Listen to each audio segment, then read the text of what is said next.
अस्सलामुअलैकुम। Programme night addition में हम आपको खुशामदीद कहते हैं। नाजरीन, जब से मखसूस नशिस्तों पर सुप्रीम कोर्ट का एक तारीखी फ़ैसला आया है, तब से पाकिस्तान का सियासी मंजरनामा बड़ी तेज़ी से बदलता हुआ नज़र आ रहा है। हर लम्हे कोई ना कोई पेशरफ्त हो रही है।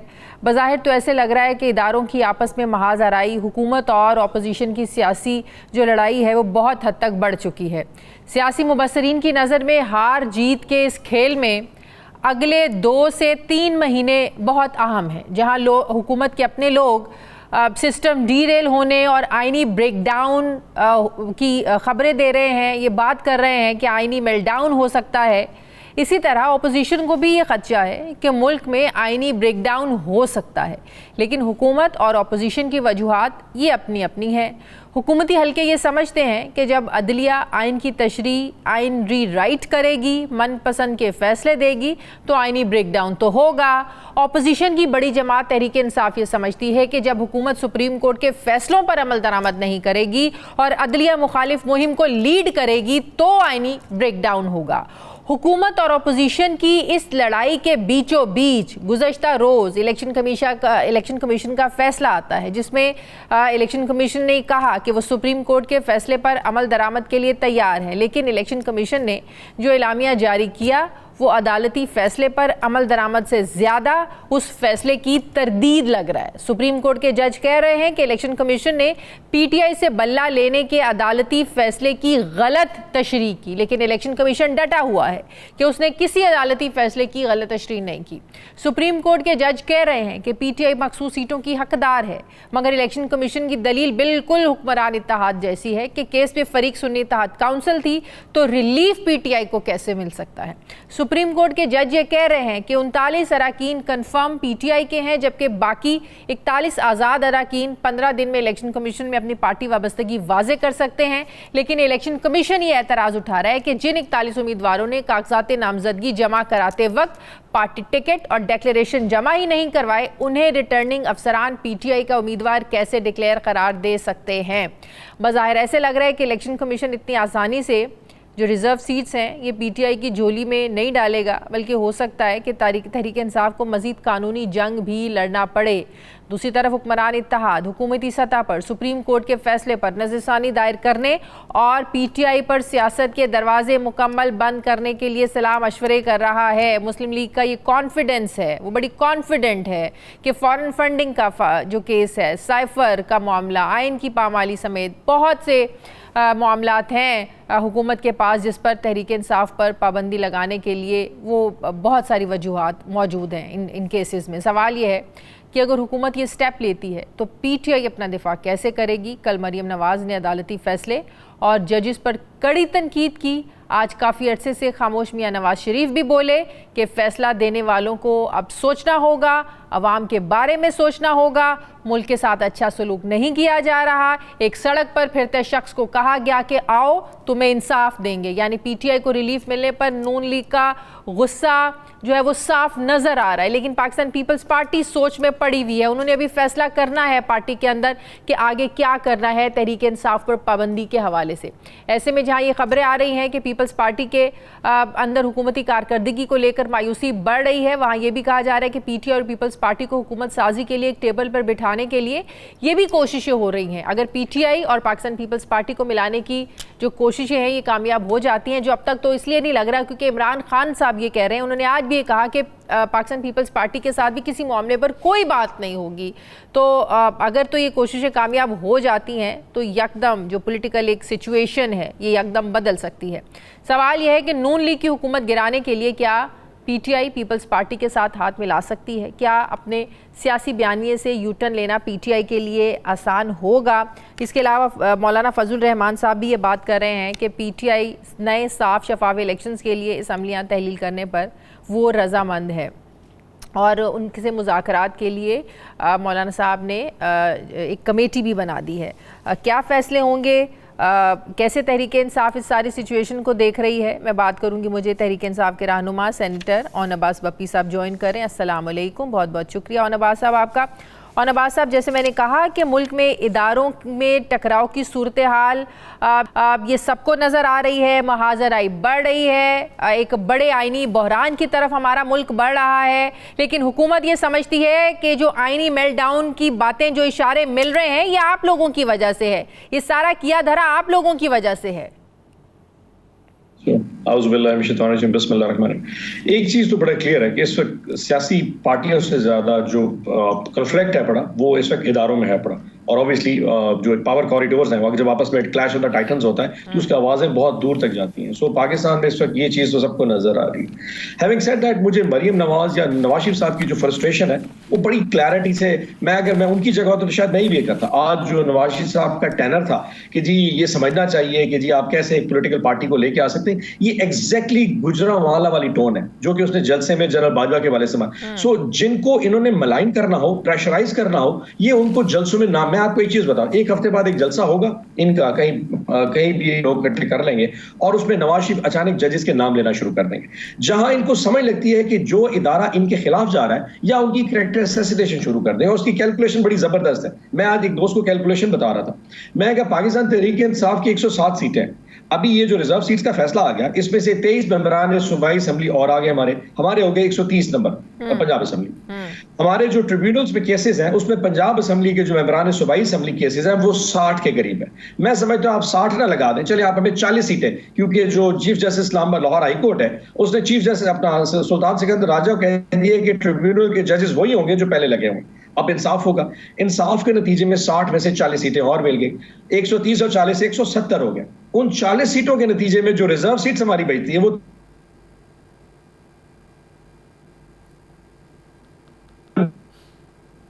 के लिए आपको 172 सीट आई।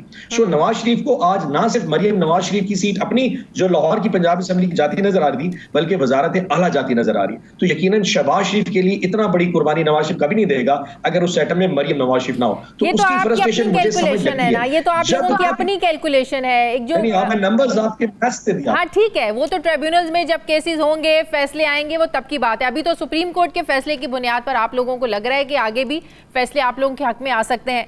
जो फॉरवर्ड ब्लॉक बनने की जो सरगोशियां हो रही हैं, जो फैसल वाडा साहब भी ये बात कर चुके हैं, तो क्या आपको लग रहा है ये भी अंदर खाते प्लानिंग चल रही है? क्योंकि पाकिस्तानी सियासत में कभी भी कुछ भी हो सकता है। यहाँ पर पैसों के मुंह भी खोले जाते हैं, पैसे बांटे भी जाते हैं। ये तारीख हमारी सेनेट के इलेक्शन में रही भी है और ये सियासत का हिस्सा भी रहा है, जिसे हम झुटला नहीं सकते। तो अगर फॉरवर्ड ब्लॉक बनता है तो आपकी सारी कैलकुलेशन गलत साबित हो जाएगी। एक चीज याद रखिएगा, आज से 2 साल पहले जब 20 मेंबरान कौमी असेंबली हमें छोड़ के गए थे, उन्होंने भी कैलकुलेशन में गलती की थी। पैसे भी ले लिए होंगे, कोई और मामला भी होंगे, उन्होंने तय करके उस वक्त सिंध हाउस में जाके बैठ के और सेटलमेंट होगी। कैलकुलेशन क्या थी कि उन्होंने ये पता नहीं था कि पाकिस्तान तहरीक इंसाफ और इमरान खान साहब की पॉपुलैरिटी कितनी है।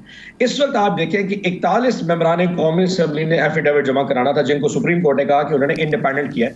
उसमें से 37 लोगों ने बावजूद इसके साहबजादा अमीर सुल्तान को 4 दिन के लिए उठा के ले गए, मौजम जतोई को उठा के ले गए, ख्वाजा शिराज के घर पे अटैक हो गया, जमशेद दस्ती के घर पे अटैक हो गया, और पता नहीं लोगों के उसके बावजूद, हाँ फयाज छजड़ा जो हमारा मैंने उसके बेटे और उसके भाई को उठा के ले गए, उसके बावजूद उन लोगों ने एफिडेविट जाके जमा कराया। यानी कि जिसके बेटे को उठा के गए उसने एफिडेविट का फोटो लगा के दिखाया कि मैं एफिडेविट जमा करा रहा हूं, मैं खान साहब को नहीं छोड़ूंगा। अगर इस टाइम के ओवर आप फॉरवर्ड ब्लॉक नहीं बना सके तो फ्यूचर में कब बनाएंगे? दूसरी बात, अवाम में एक इतनी बड़ी स्ट्रेंथ है खान साहब के हवाले से, ये एक बड़ा खौफ भी है, एक डिटरेंस फैक्टर है। हम में से कोई ये सोच भी नहीं सकता आप 1% खान की पोजीशन पीछे लेके दिखाएं, आपके पॉलिटिकल करियर्स खराब हो जाएंगे। दिस इज बियॉन्ड, ये मैं इसलिए कह रहा हूं कि पाकिस्तान में वो सिचुएशन नहीं है कि आप फॉरवर्ड ब्लॉक बनाएं। अगर किसी की ख्वाहिश हो भी तब भी नहीं बनेंगे। और यकीन जाने इस वक्त लोग इतनी स्ट्रेंथ के साथ, मैं और I am talking for everyone, यहाँ लोगों ने घबरा कर, परेशान होकर, हालात की तंगियों से यहाँ लोगों ने प्रेस कॉन्फ्रेंस करके तहरीक इंसाफ को छोड़ दिया। तो फॉरवर्ड ब्लॉक बनाना क्या मुश्किल है? ये अभी कोई ज्यादा दूर की बात नहीं है, ये 9 मई के बाद की बातें हैं। 8 फरवरी के बाद शाजी बीबी 8 फरवरी के बाद सिचुएशन हैज चेंज्ड। मैंने आपको कहा हमारा जलसा था पिछले हफ्ते, हमने किसी को इनवाइट नहीं किया।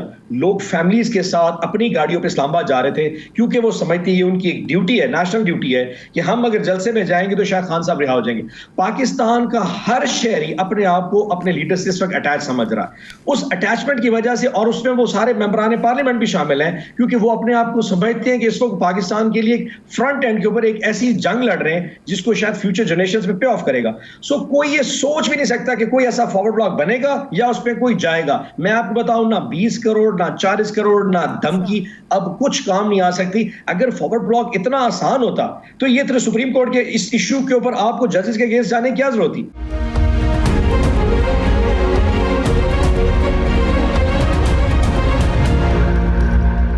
फॉरवर्ड ब्लॉक एक लास्ट ऑप्शन हो सकता है।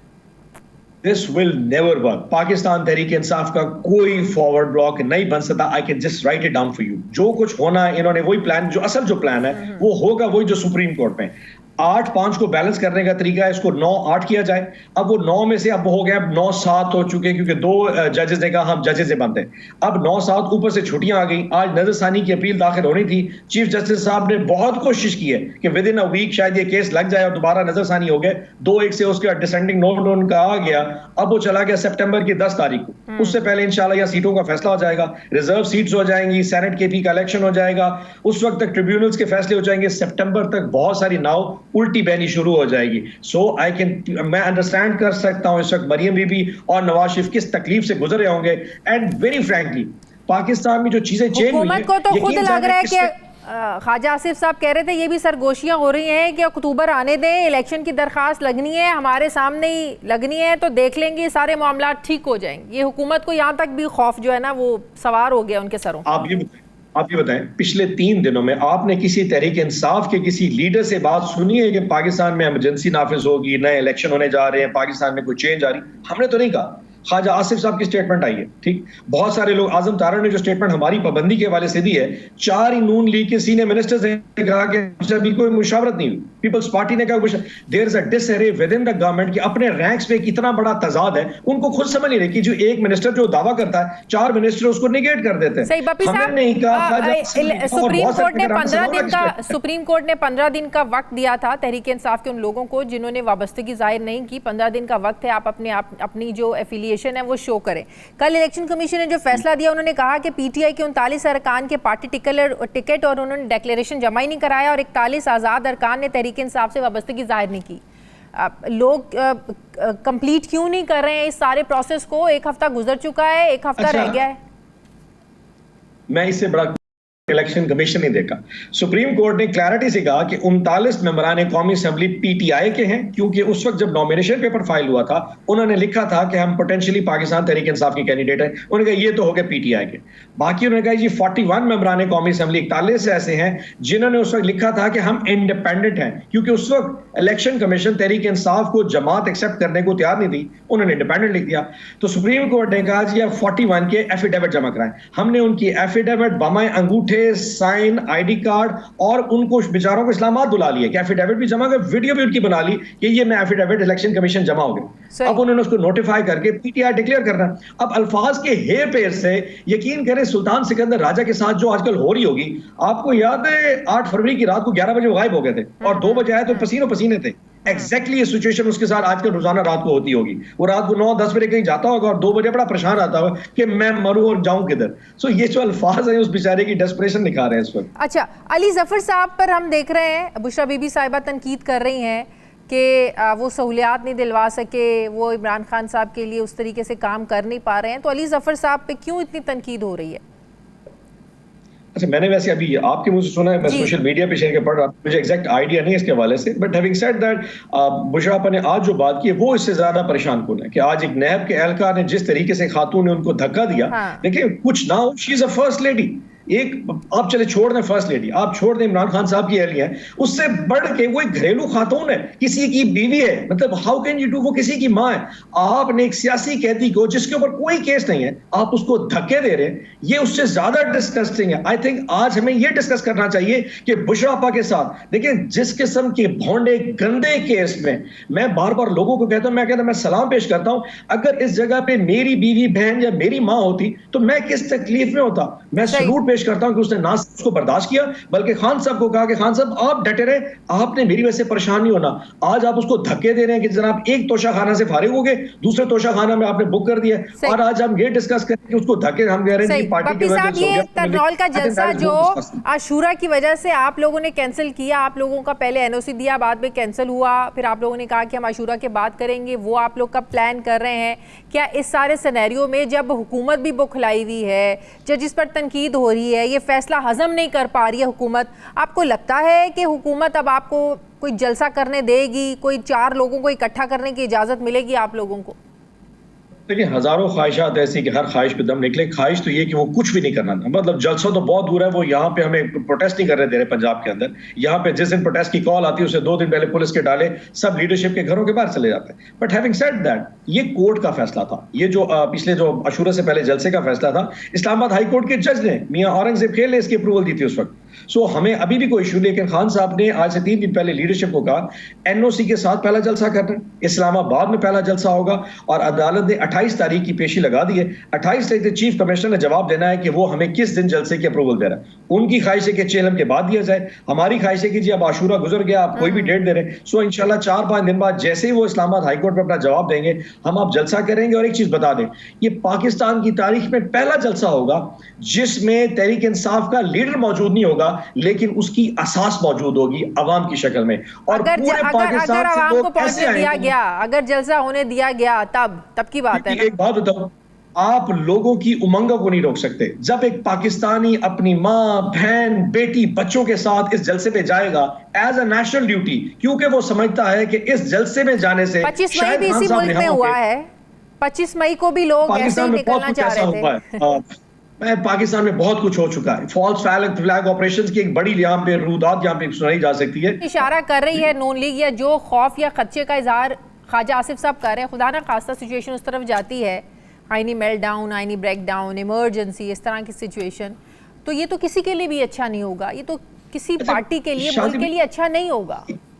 एक बात हो, ये जो ड्रामा है ना डराने वाला, वो ध्यान करना, हमसे मत छेड़ना, हमें फारिग ना करता, क्योंकि हम फारिग हो गए तो पीछे जनाब इमरजेंसी हो जाएगी और फिर और ताकतवर लोग आ जाएंगे। हकीकत में इस वक्त ताकत में बैठा कौन है? ये तो सिर्फ डमीज हैं, ये तो सिर्फ पॉन्स बैठे हुए हैं जिनको सामने चेहरे दिखाने के लिए रखेंगे। असूलन में ताकत तो इनके पास पहले भी मौजूद थी। सो इस ढकोसले से कम हमें या अवाम को मत डराया जाए। वो टोपी ड्रामा तो पूरे पाकिस्तान को पागल बनाने के लिए शहबाज शरीफ को और मरियम को बिठा दिया गया। Everyone knows that who is in power right now. So emergency आ जाएगी जी, हमारे साथ मत खेलो, हमारी महफूज सीटें मत लो, हमें पंजाब असेंबली तंग ना करो, मरियम को वजीरा रहने दो, क्योंकि इमरजेंसी आ जाएगी, क्योंकि ये हो जाए। कुछ नहीं होने लगा, कुछ भी नहीं हो सकता। ना आपके जाने से कोई फर्क पड़ेगा, ना उनके आने से कोई फर्क पड़ेगा, क्योंकि जो लोग इस वक्त बैठे तो वही हैं। सो इस चीज को ठेवने कम से कम लोग एक्सपोज जरूर होंगे, लोग अयां जरूर होंगे। Let it be. अगर आप इतने ज्यादा खौफ है तो मौलाना साहब के साथ मामलात कहां तक पहुंचे? मौलाना साहब ये कह रहे हैं कि तहरीक इंसाफ नए साफ शफाफ इलेक्शन के लिए असम्बलियों को डिसॉल्व करने के लिए भी तैयार है, कमेटी बन गई है, बातचीत होगी, तो क्या कहां तक मामलात पहुंचे हैं? मौलाना साहब आप लोगों के साथ निकलने के लिए तैयार हैं? अच्छा देखिए, हमारे और मौलाना साहब की कोई जो तारीख है वो इतनी कोई अच्छी नहीं रही। हम एक सियासी मुखालिफ रहे और बहुत सारी हमारी तलखियां भी रही। हैविंग सेड दैट, इस वक्त एक कॉमन ग्राउंड मौजूद है, वो भी इस हुकूमत के खिलाफ इस वक्त एहतजाज में हम भी करना चाह रहे हैं, तो एक कॉमन ग्राउंड मौजूद है कि हम इकट्ठे चलेंगे। ये जो आज बात इस्तीफों के वाले से आई है, ये मैंने पहली दफा सुनी है। पॉलिटिकल कमेटी में अभी तक इसको कोई सीरियस हमारी इस पर डिस्कशन नहीं हुई, कभी आएगा तो शायद डिस्कशन की जाएगी, लेकिन मेरा अपना एक पॉइंट ऑफ व्यू है। इस्तीफे देने वाली ऑप्शन क्या वायबल है? इस गवर्नमेंट में आज से 2 साल पहले हमने 130 लोगों से नेशनल असेंबली का इस्तीफा दिया था। 2 साल हुकूमत 130 एमएनएस के बगैर हुकूमत चला गए, because they can do it, so they did it. हमने ये तजुर्बा कर चुके हैं पहले भी। खान साहब रोकते रहे पंजाब असेंबली ना डिसॉल्व करें, रोकते रहे सब के भी। जी जी इंसान सीखता है ना। आपको देखें, अगर कोई ब्लंट हो जाए, इतना ज्यादा ओवरराइड करना शुरू कर दे कि हमने कहा जी केपी पंजाब तोड़ देते हैं, 60 दिन में इलेक्शन होना है, चीफ जस्टिस ऑफ पाकिस्तान कहता है 60 दिन में इलेक्शन होने, कराने वालों नहीं करा है, वो उसको फरवरी तक उठा के ले गए, अक्टूबर में इलेक्शन ड्यू थे, फरवरी में हुए। सो पाकिस्तान में, और तीसरी बात, अगर दोबारा इलेक्शन हो जाते हैं, इसकी क्या गारंटी है कि जो माइंडसेट पाकिस्तान में ऑपरेट कर रहा है उस पर फ्री एंड फेयर इलेक्शन क्या हो सकता है? मैं तो समझता हूं 8 फरवरी एक ब्लेसिंग इन डिस्गाइज था, क्योंकि इन्होंने मिस कैलकुलेट किया, अंडर एस्टिमेट किया पंजाब को, कि पंजाब में बड़ा मारा जनाब, डंडे मार मार तो के ऐसी सिचुएशन में फ्री एंड फेयर इलेक्शन, सुन लेना, ऐसी सिचुएशन में जब आपको फ्री एंड फेयर इलेक्शन होने की तवक्को भी नहीं है, हालात आप लोगों के मुताबिक चल कहीं और से रहे हैं, ये तो डमीज बैठे हुए हैं, तो फिर कैसे हालात बेहतर होंगे? फिर किस चीज़ के लिए आप लोग लड़ रहे हैं? जब आप लोगों को एक तरफ ये उम्मीद है कि दोबारा इलेक्शन हो भी जाए तो साफ शफाफ नहीं हो सकते, तो कौन ये जंग जीतने देगा आपको? अगर आप समझती हैं कि इलेक्शन पाकिस्तान में अगर दोबारा हुए तो दोबारा फ्री एंड फेयर नहीं, देखिए एक स्ट्रगल तो होती है, पॉलिटिकल स्ट्रगल है। हमारी स्ट्रगल क्या है? हमारे खिलाफ जो पॉलिटिकल केसेस, खान साहब, बुशरापा, तमाम लीडरशिप के ऊपर मिलिट्री ट्रायल्स हैं, इनको दोबारा रिवाइज किया क्योंकि पॉलिटिकल केसेस हैं। हमारा जो मैंडेटरी है उसको वापस किया जाए, क्योंकि हमने वाकई इस वक्त पाकिस्तान 8 फरवरी को पाकिस्तान तहरीक के साथ इलेक्शन जीता था, और अगर पाकिस्तान में दोबारा इलेक्शन है तो उसके नए टर्म्स एंड कंडीशन होंगे। अगर सलमान सिकंदर राजा ने दोबारा इलेक्शन करवाना है, या इसके 4 मेंबरान डमी ने दोबारा इलेक्शन करवाना है, जिस तरह वो रात को 11 बजे गायब हो के 2 बजे आया था, जो दोबारा नया आएगा वो भी 11 बजे गायब हो जाएगा, 2 बजे आएगा, वो कुछ करेगा जो उसको पता है क्या।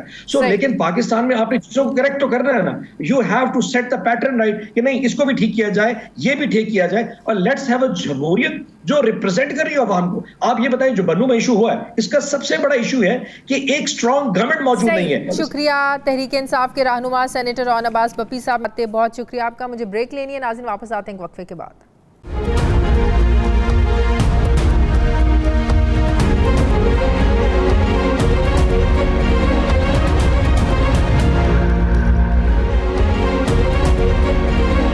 ब्रेक के बाद एक बार फिर से आपको खुशामदीद कहते हैं। नाजरीन, जब यूनानी फिलोसफर सुकरात को मौत की सज़ा सुनाई गई तो उन्हें पता था कि मुनसिफों का सुनाया गया फ़ैसला इंसाफ नहीं, मगर सुकरात ने अपने ख़िलाफ़ आने वाले फ़ैसले पर एहतजाज नहीं किया, जिसके पीछे एक तारीख़ी एक हिकमत थी, एक सोच थी।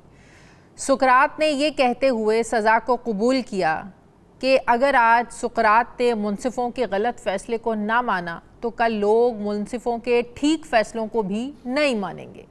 बरसों का सफ़र तय करके इंसानों ने ये सबक सीखा कि कभी फ़ैसले हक़ में तो कभी फ़ैसले ख़िलाफ़ आएंगे, लेकिन अगर रियासत और सियासत का निज़ाम चलाना है तो उन्हें अदालतों और मुनसिफों के ताबे होना होगा।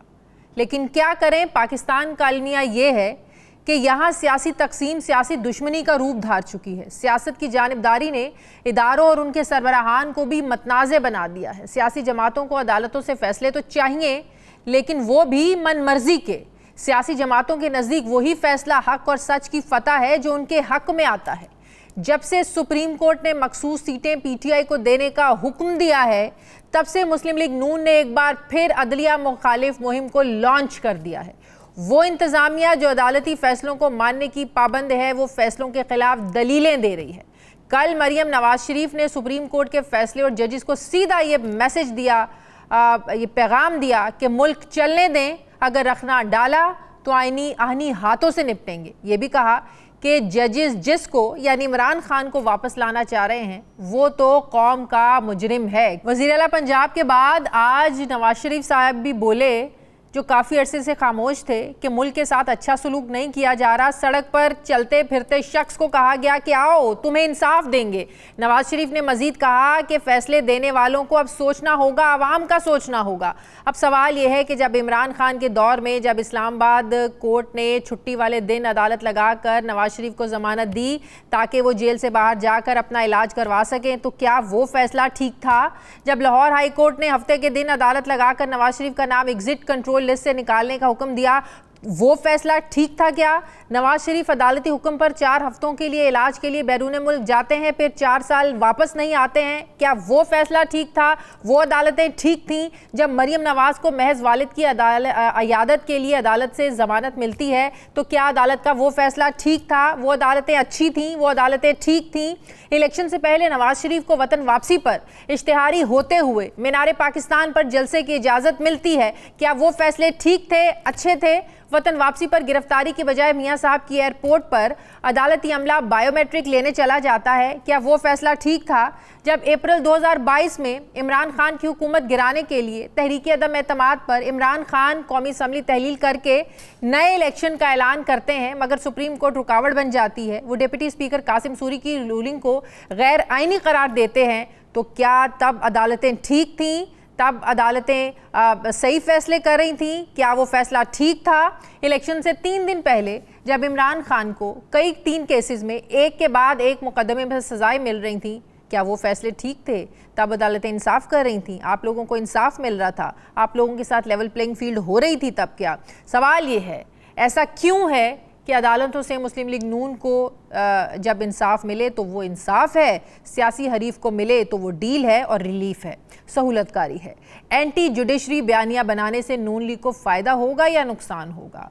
और नून लीग किससे निमटना चाहती है? किससे आईनी आहतों से निमटना चाहती हैं?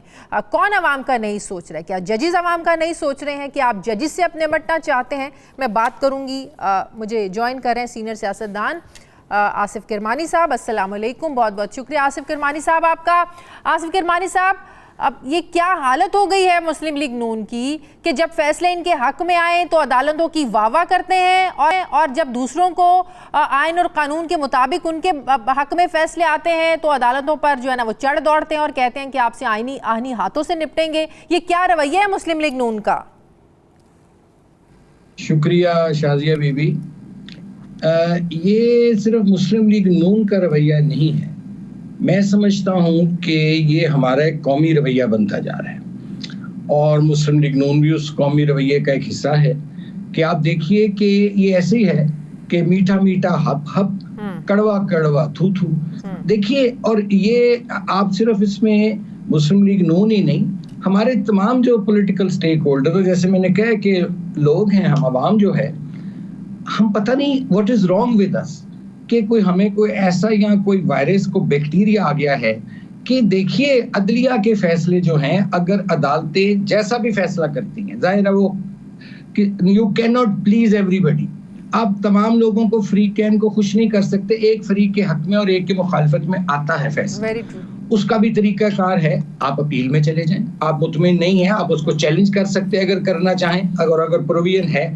लेकिन मैं समझता हूँ इस तरह ऑलरेडी एक पोलराइज्ड सोसाइटी में, जहां तमाम इदारे भी जो हैं, अनफॉर्चुनेटली तमाम सोसाइटी पोलराइज हो चुकी है, वहां बजाय कि उस पोलराइजेशन को कम किया जाए, अगर इस तरह हेड ऑन लेने की कोशिश कोई भी करे, चाहे वो PMLN करे या कोई भी करे इदारों के साथ, ना उसके माजी में अच्छे नताइज निकले हैं, ना ही अब निकलेंगे। और खुसूसन देखिए, होना तो ये चाहिए कि इस वक्त इन तमाम लोगों को, या हुकूमत की मैं बात करता हूँ, कि वो मिल बैठकर जो अवाम के रियल इश्यूज हैं, देखें लोग बर्बाद हो गए हैं, लोग तबाह हो गए हैं। ये बिजली के बिलों ने लोगों के घरों का बेड़ा गर्क कर दिया है। लोग बिल अदा नहीं कर पा रहे। जिसको सैकड़ों रुपए में बिल आता था उसको हजारों में आया, जिसको हजारों में आता था बिल उसको लाखों में आ रहा है। बिल्कुल महंगाई है, गुर्बत है, फिर उस तरफ तवज्जो नहीं देनी। अगर तो ये इस तरह फिर एक चपकलश और एक आप महाजराई कोई भी करे, चाहे PMLN करे या कोई भी करे, मैं समझता हूं कि अवाम फिर उसको बड़े गौर से देख रहे हैं। और अवाम ने 8 किरमानी साहब, ये अक्टूबर का क्या खौफ है? ख्वाजा आसिफ साहब कहते हैं कि बड़ी सरगोशियां हो रही हैं, बड़ी बातें हो रही हैं कि अक्टूबर आने दें, इलेक्शन की जो पटिशन है वो नल एंड वॉइड का मसला होगा, इलेक्शन को जो जिस तरह तरीके से नून लीग को इक़्तिदार मिला सब कुछ ख़त्म कर दिया जाएगा। तो ये क्या खौफ है? क्या वाकई ऐसा हो सकता है जिस आइनी मेल्टडाउन की तरफ इशारा कर रहे हैं, बात कर रहे हैं ख्वाजा आसिफ साहब, और जो मरियम नवाज साहिबा जिस खौफ का शिकार हो चुकी हैं? देखिए, जो तो हुकूमतें स्टेबल होती हैं और वो पब्लिक को, अवाम को, गरीब को, मिडिल क्लास सफ़ेद पोश को डिलीवर कर पाती हैं, उनको तो कोई खौफ या ख़तरा नहीं होता। जो पब्लिक पल्स के साथ कनेक्टेड होती हैं, जो अवाम के मसाइल और उनकी मुश्किलात के साथ जो हुकूमतें या सियासी जमातें कनेक्ट होती हैं, उनको तो कोई इशू नहीं होता। बाकी मैं ये समझता हूँ कि हुकूमत तो खैर जैसी तैसी भी है, ये सिस्टम बड़ा फेल हो चुका है। This system has miserably failed. This system has to go. This system must go. ये वो किरमानी सिस्टम साहब, है जिसने 75 सालों में, अगर हम क्यों हमेशा सिस्टम को बदलने की बात करते हैं? सिस्टम कोई हवा में नहीं चलते हैं, सिस्टम को लोग चलाते हैं, इदारे हवाओं में नहीं चलते हैं, इदारों में बैठे लोग इदारों को चलाते हैं, सिस्टम को चलाने वाले लोग होते हैं, पार्टीज होती हैं। हम पार्टीज की सोच वो बदलने की बात नहीं करते हैं। सिस्टम हवा में नहीं बनता, ये सिस्टम इन्हीं लोगों के बनाए हुए हैं। तो बजाय सिस्टम बदलने की हम अपनी सोच क्यों नहीं बदलते हैं, अपने रवैये क्यों नहीं बदलते हैं?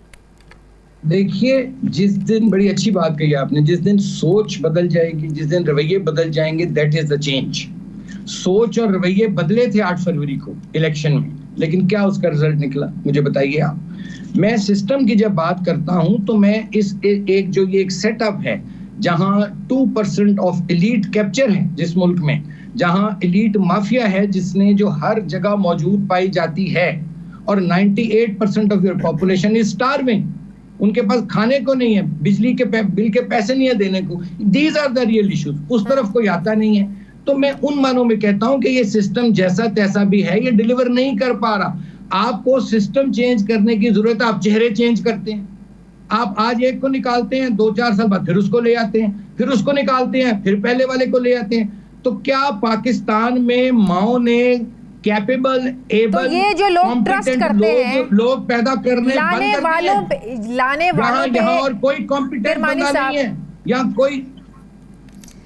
किरमानी साहब, ये ट्रस्ट का इशू है जिनके साथ, जिनका अब देखें ना, जिस तरीके से 2017 में एक नारा लगाया नवाज शरीफ साहब ने कि मुझे क्यों निकाला, तो आज अगर दोबारा वो ट्रस्ट किए बैठे हैं, फिर जो जिस तरीके से जनरल मुशर्रफ ने उनके साथ किया वो भी आज तक वो भूलते नहीं हैं।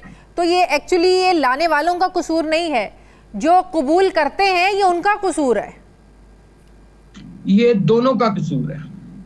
ताली, शाजिया बीबी एक हाथ से नहीं बजती है, ताली 2 हाथों से बजती है। तो मैं तो ये समझता हूं कि इस वक्त जो ये गवर्नमेंट है, ये सिस्टम जो है, वो इस वक्त डिलीवर करने में नाकाम हो चुका है। इसलिए फिर ऐसी बातें चलती हैं जब वीकर गवर्नमेंट्स होती हैं, जिन गवर्नमेंट्स पे क्वेश्चंस होते हैं, जिनकी क्रेडिबिलिटी पे क्वेश्चंस होते हैं, उसके बाद फिर ऐसी अफवाहें जौन सी हैं मार्केट में चलना शुरू हो जाती हैं। अक्टूबर में क्या होगा, सितंबर में क्या होगा। कहने का मतलब ये है, बॉटम लाइन, कि ये जैसा तैसा भी जो सिस्टम में खड़ा किया गया है, ये चल नहीं पा। बहुत बहुत शुक्रिया। सियासतदान आसिफ किरमानी साहब मेरे साथ थे, बहुत शुक्रिया आपका। मुझे ब्रेक लेनी है नाज़रीन, वापस आएंगे एक वक्फे के बाद।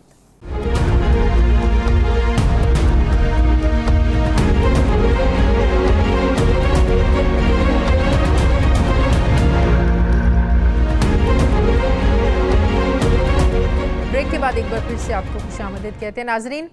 अगरचे full court bench Tehreek Insaf को एक सियासी हकीकत और पार्लिमानी पार्टी मान चुका है, ऐसे में हुकूमत न सिर्फ इस पर पाबंदी लगाने की बात कर रही है, बल्कि अपनी तरफ से तो फैसला किए बैठे हैं, बल्कि तहरीक इंसाफ का साथ देने वालों को इन अल्फाजों में वार्निंग दे रहे हैं कि 9 मई के फसादियों के साथ खड़ा होने वाला सहूलतकार समझा जाएगा। वज़ीर इत्तलात पंजाब उज़मा बुखारी ने अपने एक बयान में बड़े वाज़ेह अल्फाज में ये वार्निंग दी कि अब किसी किस्म की गैर आइनी सहूलतकारी को बर्दाश्त नहीं किया जाएगा। अब सवाल ये है कि क्या ये वार्निंग इलेक्शन में तहरीक इंसाफ का साथ देने वाले लगभग 2 करोड़ वोटर्स के लिए भी है? क्या ये वार्निंग पाबंदी के फैसले में साथ देने में हिचकिचाने वाले आपके अपने इत्तेहादियों के लिए भी है?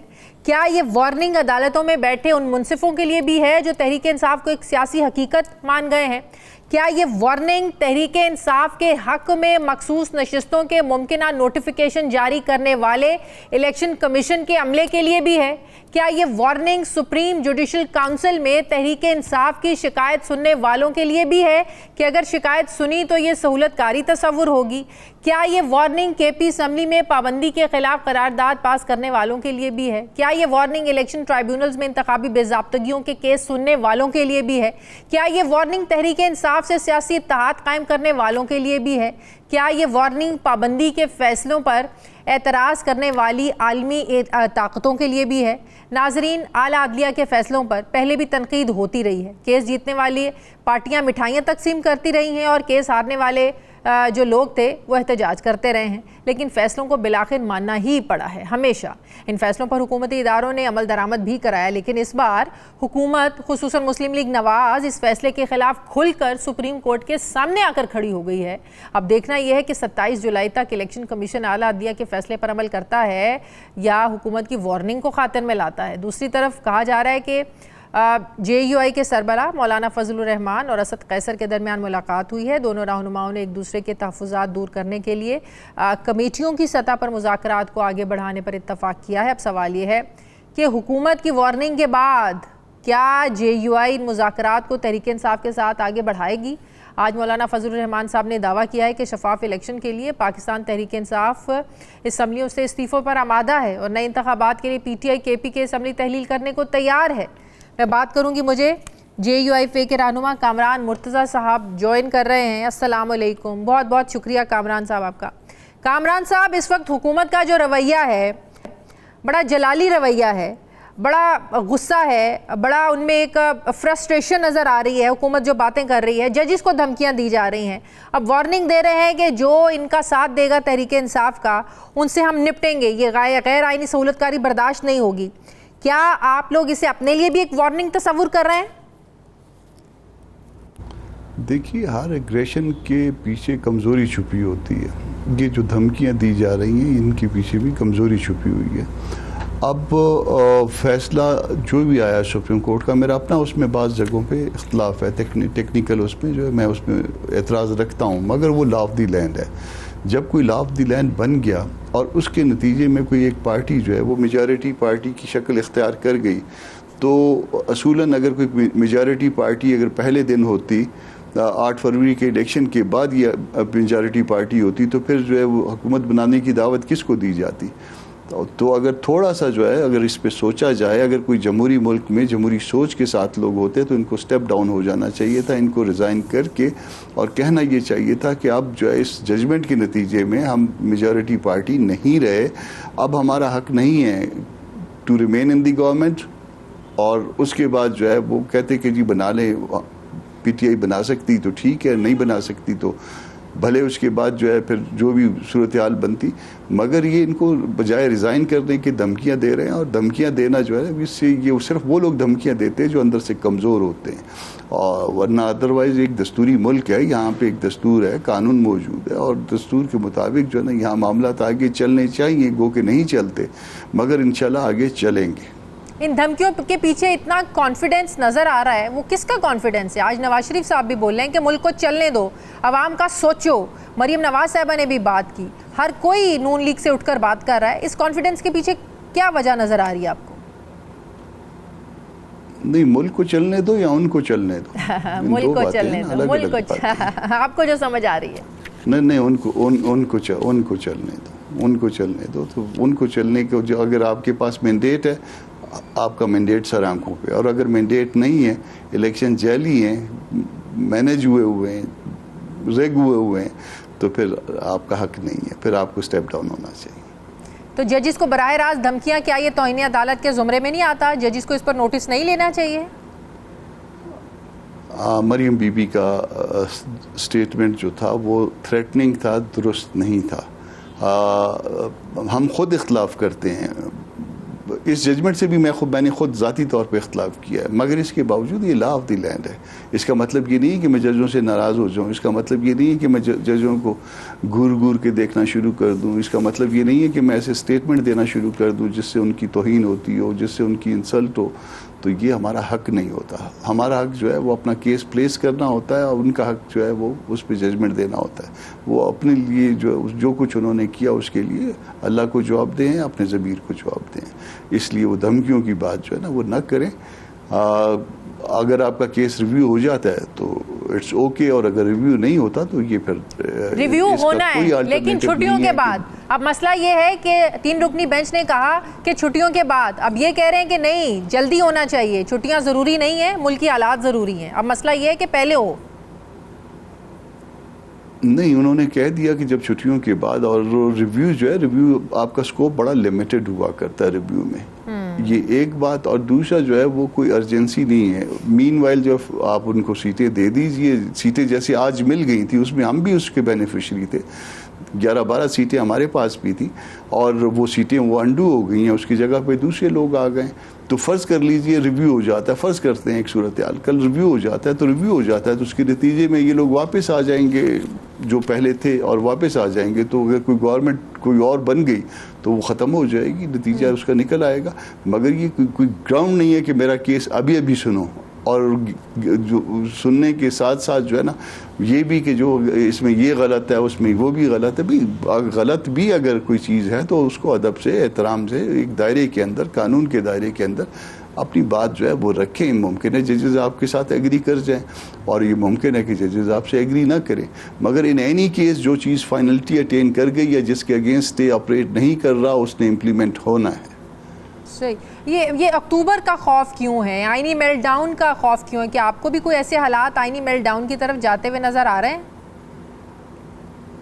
देखिए, एक तो ये अपने को रुस्वा कर रहे हैं अक्टूबर का नाम लेके, और एक मोहतरम जज साहब को रुस्वा कर रहे हैं। मोहतरम जज साहब, चले मैं चीफ जस्टिस साहब की बात कर रहा हूँ, उनको पहले भी इन्होंने जो है ना वो इस हवाले से रुस्वा किया कि जी वो कॉन्स्टिट्यूशनल पैकेज जिसमें जो है ना उनकी मुद्दत मुलाजमत जो है ना वो आगे करने की बात, और अब जो है ना वो ये कि जी अक्टूबर के बाद जो है ना वो नए चीफ जस्टिस आ जाएंगे। सब हमारे लिए मोहतरम है, अदारे हमारे लिए मोहतरम होते हैं।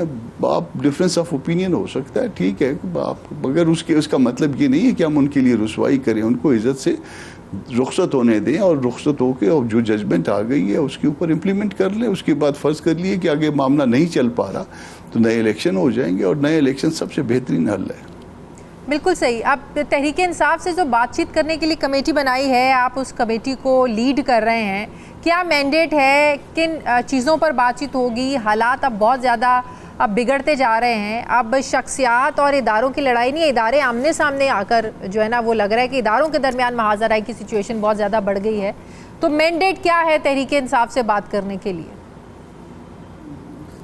देखिए, हम मिलजुल के आगे बढ़ना चाहते हैं और दस्तूर के दायरे में। हमारे लिए सबसे मोहतरम चीज़ जो है मुल्क का दस्तूर है। मुल्क है, मुल्क का दस्तूर है, और इस दस्तूर के तहफ़्फ़ुज़ के लिए हम चलना चाहते हैं। इदारों की मुदाखलत जो है इलेक्शंस में बंद करना चाहते हैं। कभी उसके हवाले कर दो, कभी उसके हवाले कर दो, और उसके बाद जो है ना वो फिर एक म्यूज़िकल चेयर वाला वो मामला शुरू हो जाता है। वो उसको उठाता है, वो दूसरे को बिठाता है, दूसरा उठाता है, फिर उसको बिठाता है। तो ये चीज़ जो है ना ये अब मुल्क में ख़त्म हो जानी चाहिए। आप अपना और हिंदुस्तान के साथ जो है वो उसका मुवाजना करिए कि वो आगे जा रहे हैं तो क्यों जा रहे हैं, और आप पीछे जा रहे हैं तो क्यों जा रहे हैं। वो जोहरी फ़र्क आपको नज़र आ जाएगा। वहाँ अदारों की मुदाखलत नहीं है, यहाँ अदारों की मुदाखलत है। बहुत बहुत शुक्रिया JUIFA के रहनुमा कामरान मुर्तज़ा साहब, बहुत शुक्रिया आपका। प्रोग्राम का वक्त खत्म हो गया। फीडबैक दें, अपना ख्याल रखें, मुझे इजाज़त दें, अल्लाह हाफ़िज़।